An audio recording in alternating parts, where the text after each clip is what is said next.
तो मन में विचार आता है कि मुझे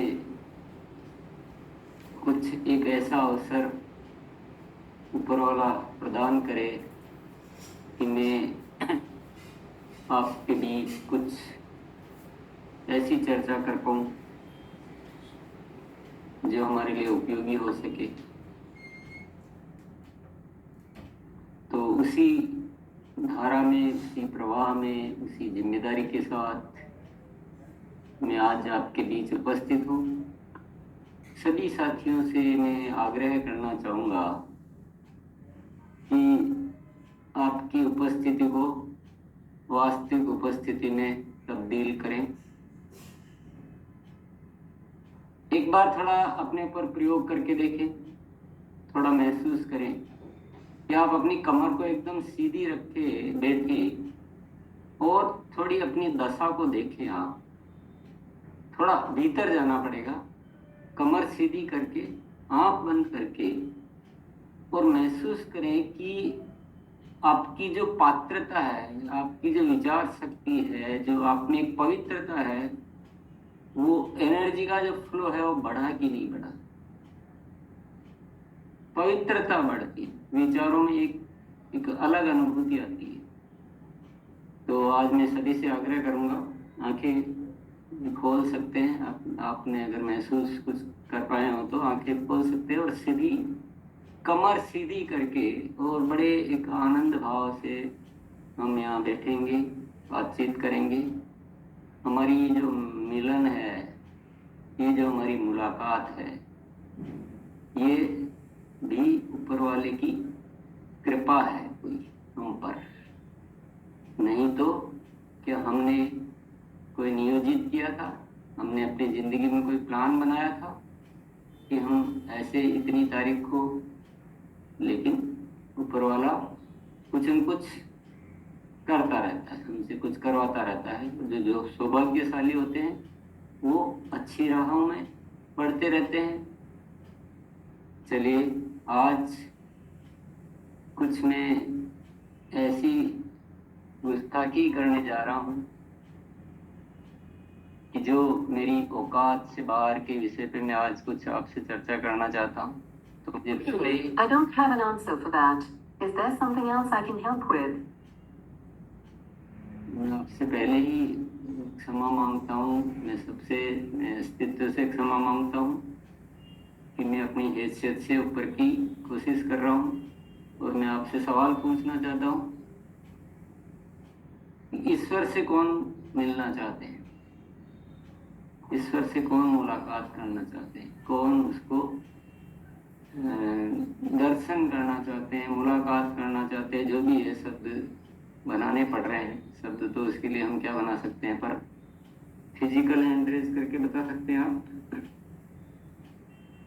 यस, तो चलिए, मैं उस लायक नहीं हूँ कदापि, और इस दुनिया में कोई भी नहीं है कि मैं आपकी ईश्वर से मुलाकात करा सकूं, लेकिन मैं कुछ इशारे आपको जरूर दे सकता हूँ, कुछ रास्ते आपको बता सकता हूँ कि उन रास्तों पे आप जाओ तो आप खुद मुलाकात कर सकते हो। मैं नहीं करवा सकता, कोई नहीं करवा सकता। जैसे हम किसी से पूछते हैं ना कि भाई राधे श्याम किधर रहते हैं, क्या आप मुझे मिलवा सकते हो क्या? तो वो बोलता है कि भाई मिलवा तो मैं नहीं सकता हूँ, क्योंकि मेरा कोई ऐसा परिचय नहीं है, मेरा ऐसा कोई प्रभाव नहीं है, लेकिन मैं जानता हूँ किधर रहते हैं, तो मैं आपको पता बता देता हूँ। इस गली के उस मोड़ पे जाके ऐसे मोड़ना, ऐसे। तो ऐसे मैं भी एक आपको पता बताने का आज एक प्रयास कर रहा हूँ। तो हम आइए चर्चा करते हैं, आज समझने की कोशिश करते हैं, और वो है बहुत ज़रूरी। ये मैं सबसे पहला इशारा तो आपको यही करना चाहूँगा। उसके बिना हमारी ज़िंदगी अधूरी नहीं कहूँगा, ज़िंदगी है ही नहीं। जीवन तो है, हम श्वास ले रहे हैं, खा रहे पी रहे हैं, चल रहे हैं, लेकिन उससे मिले बिना, उसको जाने बिना हमारी जिंदगी है ही नहीं। अधूरी शब्द नहीं बोल सकते, है ही नहीं केवल जो चल रहा है ना वो एक ऑटोमेटिक चल रहा है, हमारा कोई अस्तित्व नहीं है धरा पर। तो आइए थोड़ी चर्चा करते हैं। ना मूर्ति में ना आकार में, ना मूर्ति में ना आकार में, मैं तो हूं विश्वास में।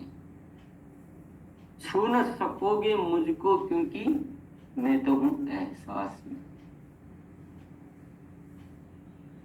तो ईश्वर कोई वस्तु नहीं है, ईश्वर का कोई भौतिक स्वरूप नहीं है। वह हमारी आस्था में है, वह हमारी विश्वास में है, वो हमारे एहसास में है। मैं भी कहीं जा रहा हूं और भी कोई जा रहे हैं, और भी कोई जा रहे हैं, एक ही जगह पे, एक ही स्थान पे, और वो उसी के समक्ष मौजूद है। किसी भी मूर्ति कह दो, किसी भी स्थान कह दो, मौजूद है। लेकिन एक को ईश्वरत्व, ईश्वर नहीं होता, ईश्वरत्व होता है, भगवत्ता, भगवान नहीं है, भगवत्ता, ईश्वरत्व। एक महसूस कर रहा है और एक महसूस नहीं कर रहा है। अगर उस मूर्ति में ईश्वर होता तो सभी को महसूस होता। अगर मूर्ति में ईश्वर होता तो सभी एक ही जैसा प्राप्त करते, सभी में एक ही जैसा भाव आता। तो मूर्ति में नहीं है, उस एहसास में है, उस विश्वास में, उस आस्था में है। तो मूर्ति क्या भी हो, कुछ भी हो, एक बहुत सुंदर बनी हुई मूर्ति भी हो सकती है और उसमें भी आस्था नहीं है तो ईश्वर नहीं है। और एक बहुत मामूली सा पत्थर, एक बहुत मामूली सी चीज, एक बहुत मामूली सा कंकड़, एक बहुत मामूली सी मिट्टी, उसमें भी हमने एहसास कर लिया कि बोध हो रहा है, एहसास हो रहा है, विश्वास हो रहा है, तो ईश्वर हो गया। तो ईश्वर वस्तु में नहीं, आकार में नहीं, ना मूर्ति में ना आकार में, मैं तो हूं विश्वास में। न छू न सकोगे मुझको क्योंकि मैं तो हूं एहसास में। नाम दे दिए तुमने मुझको, मेरा कोई नाम नहीं। नाम दे दिए तुमने मुझको, मेरा कोई नाम नहीं। सजा देना या दुआ देना मेरा कोई काम नहीं। हम कुछ किसी, कोई क्या बोल रहा, कोई क्या बोल रहा, कोई क्या बोल रहा, बोलता मेरा ईश्वर ये है, कोई बोल रहा मेरा ईश्वर ये है। पर ईश्वर का कोई, जैसे ही नाम दिया ईश्वर गायब हो गया। नाम सिर्फ हम बोलना पड़ता सूचक तौर पर, क्योंकि बात कैसे करें, ये हमारी एक मजबूरी है कि हमें नाम बोलना पड़ रहा है। पर कोई कुछ भी बोलो, उससे उसके अस्तित्व में कोई फर्क नहीं पड़ता है। अगर हम बोल रहे हैं कि शिव भैया ने भगवान बोला, उसने बाबा बोला, उसने ईश्वर बोला, उसने अल्लाह बोला, उसने गॉड बोला, तो हम सब अलग अलग हैं, वो भी अलग अलग है। ये सिर्फ गलत फहमी। आप कुछ भी बोलो, उससे कोई फर्क नहीं पड़ता है। क्या एहसास करते हो, उससे फर्क पड़ता है। और हम बोलते कि भगवान, ईश्वर, अल्लाह ये सजा देते हैं या ये आशीर्वाद देते हैं। वो कहता है कि मैं तो कुछ भी नहीं देता। आप अपने लिए खुद ही चुनते हो। आप अपनी आत्मा को जैसे डेवलप करते हो, उसके अनुसार आपकी आत्मा का विकास होता है। मैं थोड़ी आपका ऐसा हिसाब किताब लगाने बैठा रहूंगा कि मेरा कोई काम नहीं, और जब मैं एक एक जने का हिसाब लगाऊंगा और उसको इनाम दूंगा और उसको सजा दूंगा, ये मेरा काम नहीं है।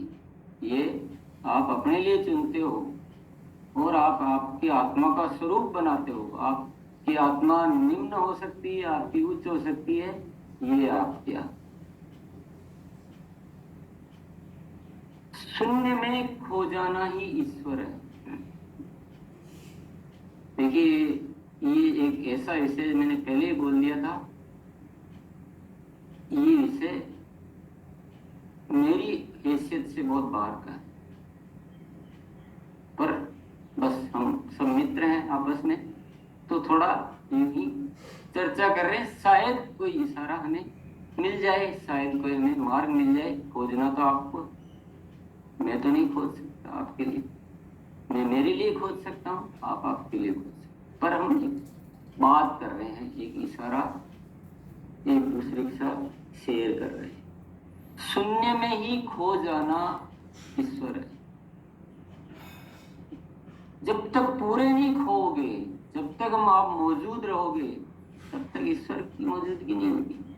आप खोओगे तो ईश्वर की मौजूदगी, मैं हूं, मैं ये कर रहा हूं, मैं दर्शन कर रहा हूं, मैं उसकी पूजा कर रहा हूं, तब तक आप ईश्वर के साथ नहीं, आपके ईश्वर का एहसास नहीं। जब मैं बोलूं मैं कुछ भी नहीं, कुछ भी नहीं, कुछ भी नहीं, तो आपको एक एहसास होगा वही कुछ है। शून्य में खो जाना ही ईश्वर है। जब कुछ नहीं दिखता तब ईश्वर होता है। जब तक दिख रहा है तब तक ईश्वर नहीं। जब सब दिखना बंद हो जाता है तब ईश्वर की मौजूदगी